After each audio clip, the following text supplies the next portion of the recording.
38 negara anggota yang merepresentasikan 80% dari perdagangan dunia dan berkontribusi pada kurang lebih 41,1% dari GDP global. Kita bisa bayangkan 80% dari perdagangan global itu ada di 38 negara ini ya.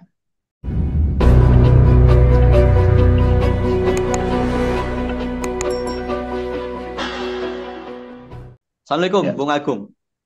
Waalaikumsalam warahmatullahi wabarakatuh. Waalaikumsalam. Ya, kalau kita melihat visi 2045 Prabowo yang kemudian diwujudkan ya dengan bergabungnya Indonesia ke berbagai forum ekonomi dunia, ya Indonesia memang sudah bergabung sejak cukup lama menjadi anggota G20. Ya, kemudian kali ini apakah ini memang permainan politik ekonomi Prabowo dengan mengajukan diri bergabung ke BRICS, ya yang kita tahu BRICS menjadi salah satu poros ekonomi yang dianggap melawan atau dedolarisasi, artinya melawan dominasi dolar dengan kemudian menggunakan mata uang lokal masing-masing negara yang tergabung. Bahkan di KTT BRICS yang beberapa itu di bulan Agustus 2023 yang lalu sempat beredar bahwa BRICS akan mengeluarkan mata uang baru yang berbasis emas atau perak atau berbasis minyak ya. Namun kemudian urung dilakukan ya, hanya menggunakan akhirnya dalam transaksi negaranya menggunakan mata uang lokal masing-masing.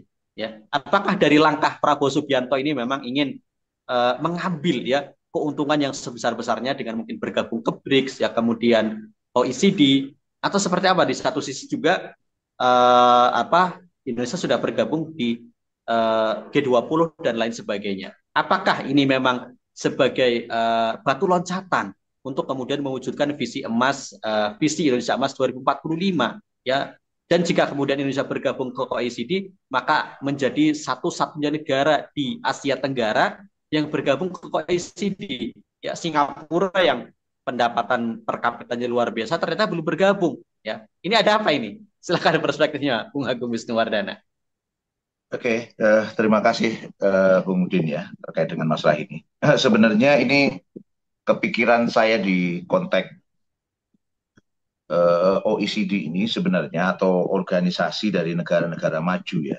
Bila kita bicara OECD, maka OECD ini kalau dilihat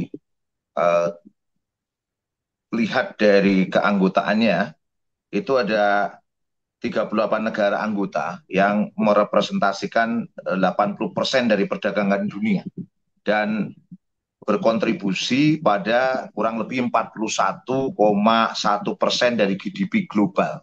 Kita bisa bayangkan 80% dari perdagangan global itu ada di 38 negara ini ya.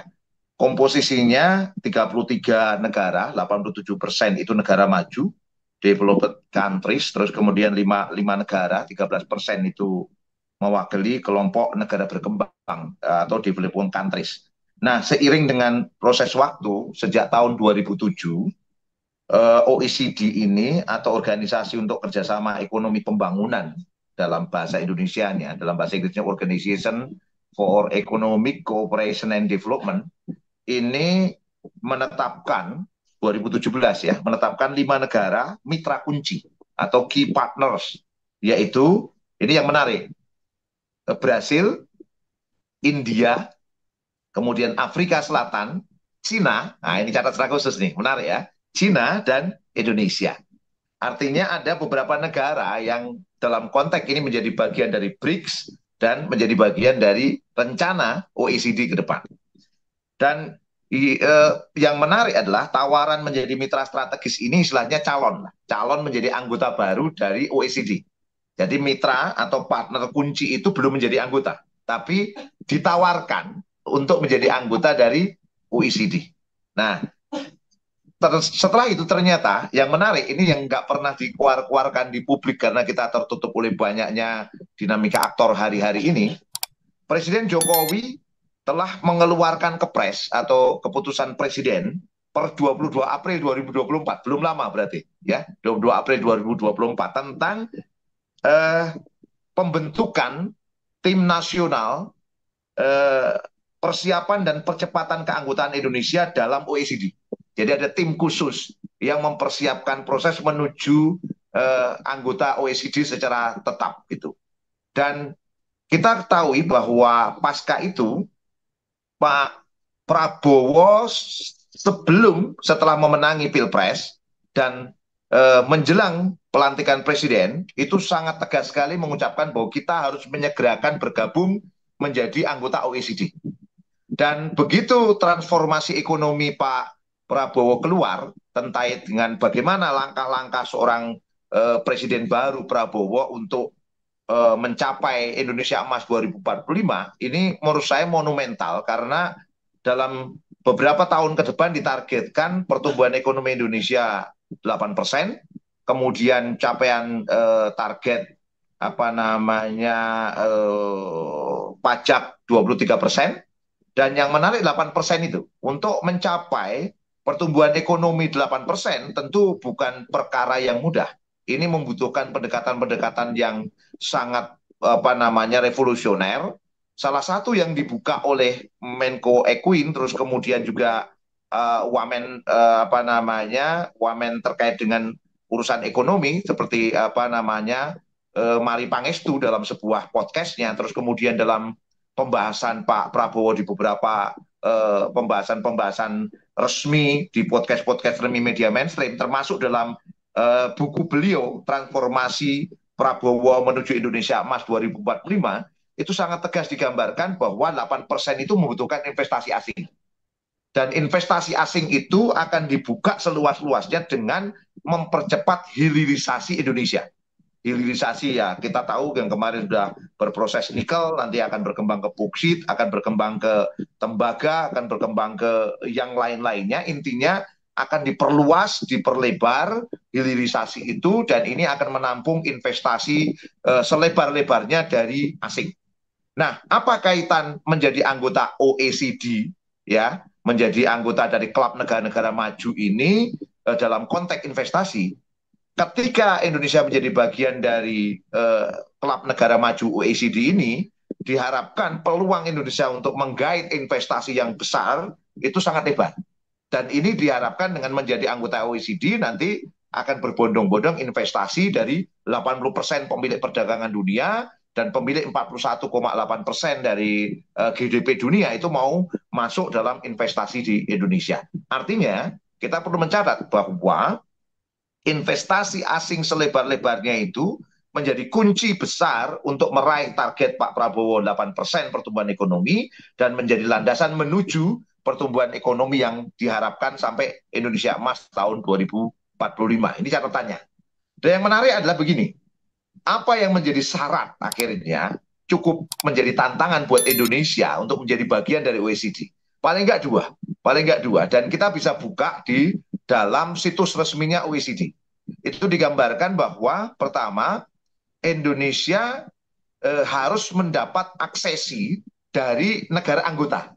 Nah, aksesi dari negara anggota itu salah satunya yang harus menjadi yang menyetujui itu Israel. Nah, sampai detik ini Israel masih gantung untuk menyetujui Indonesia menjadi bagian dari OECD. Tentunya kita paham kenapa Indonesia masih digantung oleh Israel, karena tentu selama ini masyarakat Indonesia sangat anti Israel, sangat tidak pro Israel. Ini yang menarik. Dan menurut saya sampai detik ini di depan panggung, artinya the upper land itu yang nampak di permukaan, yang nampak dalam pidato-pidato resmi, Prabowo sepertinya anti Israel. Menteri Luar Negeri anti Israel. Pak Jokowi sendiri beberapa kali pidato juga menunjukkan intinya kami ingin agar kemerdekaan itu untuk segala bangsa. Artinya mendukung kemerdekaan Palestina dalam artian ya anti Israel tanda petik.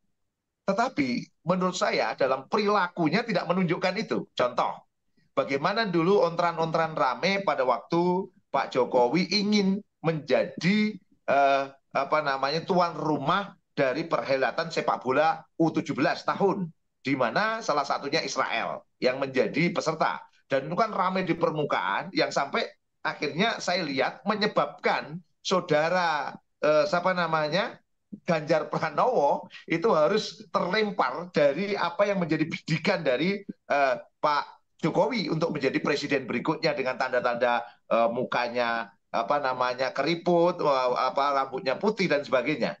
Dan itu yang menyebabkan titik kritis luar biasa antara PDI Perjuangan dengan Pak Jokowi pada waktu itu. Artinya Pak Jokowi sudah tahu persis saat itu bahwa dia ingin masuk OECD. Dan untuk menjadi bagian dari OECD harus ada semacam tanda petik normalisasi hubungan dengan Israel. Dan proses normalisasi itu berlangsung menurut saya di masa Pak Jokowi dengan walau secara upper line nggak berani saya pikir ya. Karena kalau upper line secara depan panggung itu berani ngomong, wah itu pasti dicambik sama netizen Indonesia yang sangat keras sekali terhadap Israel. Saya pikir ini akan menjadi tantangan besar. Tapi di balik layar sebenarnya ingin bermain lewat negosiasi atau lewat politik sepak bola. Tapi ini pun terhambat oleh banyak hal. Itu satu. Kemudian apa yang dilakukan Pak Nazaruddin Umar, menurut Nazaruddin Umar, ketika beliau menjadi imam besar Masjid Istiqlal, itu sangat besar sekali nampak bahwa di dalam konteks hubungan dengan Israel itu sudah mulai dicoba. Kita tahu ternyata terbuka bahwa Pak Nazaruddin Umar menerima utusan dari AGC, yaitu American Jewish komite, yang ini merupakan komite penting hubungan Amerika dengan Yahudi. Nah, sepertinya memang lewat tangan Pak Nasaruddin Umar ini proses-proses normalisasi ini akan dilakukan. Dan kita tahu baru dilantik menjadi Menteri Agama tanggal 20 Oktober secara lisannya oleh Pak Prabowo. 21 Oktober itu secara resmi dilantik, tanggal 21 Oktober itu pula Pak Nasaruddin Umar itu menerima tamu ya Mrs. Linda Thomas Greenfield. Dan Mrs. Linda Thomas Greenfield ini adalah utusan Amerika di PBB yang ternyata hari-hari sebelumnya itu menolak dengan tegas, intinya gencatan senjata, menghentikan serangan-serangan Israel kepada Gaza. Itu memveto tidak boleh ada gencatan senjata, artinya apa? Menyetujui genosida terhadap masyarakat Gaza oleh Linda Thomas ini. Anehnya, Linda Thomas yang memveto utusan Amerika di PBB, memveto proses gencatan senjata, itu malah diterima oleh Prof. Nasaruddin Umar. Ini yang nggak berpikir gitu. Apa pula ini? Ternyata kan kalau kita telusur, Pak Nasaruddin Umar ini punya latar belakang pendidikan terkait dengan toleransi, moderasi beragama, hubungan Amerika dengan dunia Islam dengan the Jewish ya, dengan Yahudi, itu yang dimainkan. Dan hari-hari ini sepertinya mengarah ke sana. Sebelum itu Pak Nasaruddin Umar juga membuat pertemuan, bahasanya mengumpulkan semua guru-guru madrasah lewat Zoom untuk mendengarkan salah satu rabi Yahudi berbicara tentang bagaimana hubungan dunia Islam dengan Yahudi. Ini luar biasa. Menurut saya Pak Nasaruddin Umar ini di tengah-tengah orang lagi rame Adli Jokowi, lagi rame tentang Adili Putu Papa. Beliau ternyata bermain dengan sangat halus sekali di tengah-tengah situasi ini untuk ya bahasa saya menjadi agen normalisasi hubungan Indonesia dengan Israel gitu menurut saya. Nah, dan saya terus terang menyalahkan sangat besar pada Pak Jokowi dan Pak Prabowo. Karena Pak Prabowo dan Pak Jokowi membiarkan ini semua. Artinya apa? Pak Prabowo dengan Pak Jokowi melesensi proses untuk tanda petik menormalisasi hubungan dengan Israel dengan kaitannya ngebet untuk menjadi anggota OECD tadi itu. Dan saya melihat Pak Prabowo sudah membuat target dalam 3 tahun ke depan Indonesia harus menjadi bagian dari OECD. Artinya apa? Dalam 3 tahun ke depan normalisasi hubungan dengan Israel harus terwujud. Tentu kalau pandangan saya kecil kemungkinan normalisasi itu terbuka. Tapi kemungkinan normalisasi itu akan dilakukan di balik layar dengan pendekatan-pendekatan yang mungkin saya menduga kuat dilakukan oleh Nasaruddin Umar menjadi Menteri Agama atau imam besar Masjid Istiqlal. Dan Pak Nasaruddin Umar ini ditetapkan per beberapa hari kemarin selain Menteri Agama juga ditetapkan tetap menjadi imam besar dari Masjid Istiqlal. Luar biasa. Dan ingat, bulan Desember yang akan datang akan ada pertemuan lintas budaya di Bali dan menghadirkan paus. Dan beberapa waktu kemarin, Dewan Ekonomi Nasional yang diketuai oleh Pak Luhut Binsar Panjaitan bertemu dengan Prof. Nasaruddin Umar untuk mempersiapkan kegiatan akbar Desember yang akan datang di Bali. Dan ini lintas agama. Ini yang menjadi titik kritis berikutnya menjadi anggota OECD. Kalau kita buka di situsnya OECD, salah satu syarat penting menjadi anggota OECD adalah inklusi terhadap LGBTQ, lesbian, biseksual, gay, transgender. Dan selama ini Indonesia itu sangat sulit sekali untuk menerima itu masyarakatnya. Dan dalam KUHP kita sebenarnya LGBTQ ini tanda petik sudah diterima. Sudah diterima dalam bentuk apa? Tidak ada pelarangan khusus pada LGBTQ, yang ada hanya pidana terhadap kekerasan seksual, dan kekerasan seksual itu baru akan diterapkan pidananya baik sesama jenis maupun beda jenis. Artinya apa? LGBTQ-nya nggak dipermasalahkan. Yang dipermasalahkan adalah kekerasan atau pemaksaan dalam kekerasan seksual ketika itu terjadi pada LGBTQ. Nah, salah satu syarat menjadi anggota OECD itu sekali lagi inklusi kepada LGBTQ. Kenapa paus ini menjadi penting? Paus kita tahu menjadi agen yang sangat penting di dunia dalam konteks apa? Lisensi agama terhadap kelompok LGBTQ. Lisensi agama terhadap LGBTQ. Dan paus sudah menunjukkan itu dan melisensi pernikahan satu jenis, dan proses itu sudah dilakukan melalui proses-proses yang disetujui oleh paus. Nah, artinya apa yang akan terjadi di Bali bulan Desember yang akan datang, ini juga proses untuk semakin mendekatkan pada apa yang disebut sebagai persetujuan pada LGBT. Cuman saya yakin Pak Prabowo tidak akan berani secara terbuka menyetujui normalisasi pada Israel dan LGBT. Ini akan terjadi di balik-balik layar. Intinya itu semua diterima oleh Israel, diterima oleh OECD. Ini yang saya pikir menurut saya harus dikejar secara terbuka kepada Menteri Kebudayaan juga yang hari ini dipegang oleh Pak Fadlizon, beliau aktivis Islam sebelumnya, dan Wamen Menteri Agama Pak Romo Syafi'i, ini harus tegas. Selama ini dekat dengan dunia Islam dan harus tegas terhadap hal ini. Dan saya pikir Pak Prabowo harus mundur dari rencana menjadi anggota OECD. Saya khawatir pertemuan antara Pak Prabowo dengan Pak Jokowi dengan Pak Prabowo, ini sebenarnya bukan soal siapa yang mempengaruhi atau siapa yang dipengaruhi, tapi sebenarnya mereka sedang berkolaborasi untuk kegiatan besar di balik ini semua, yaitu menjadi bagian dari OECD, dan itu akan menunjang Indonesia Emas 2045. Syaratnya harus inklusi pada LGBT dan harus setuju normalisasi pada Israel. Ini yang menurut saya sangat mengkhawatirkan, dan menurut saya semua pihak harus mulai kritis pada konteks yang lebih spesifik seperti ini, lebih sistemik, lebih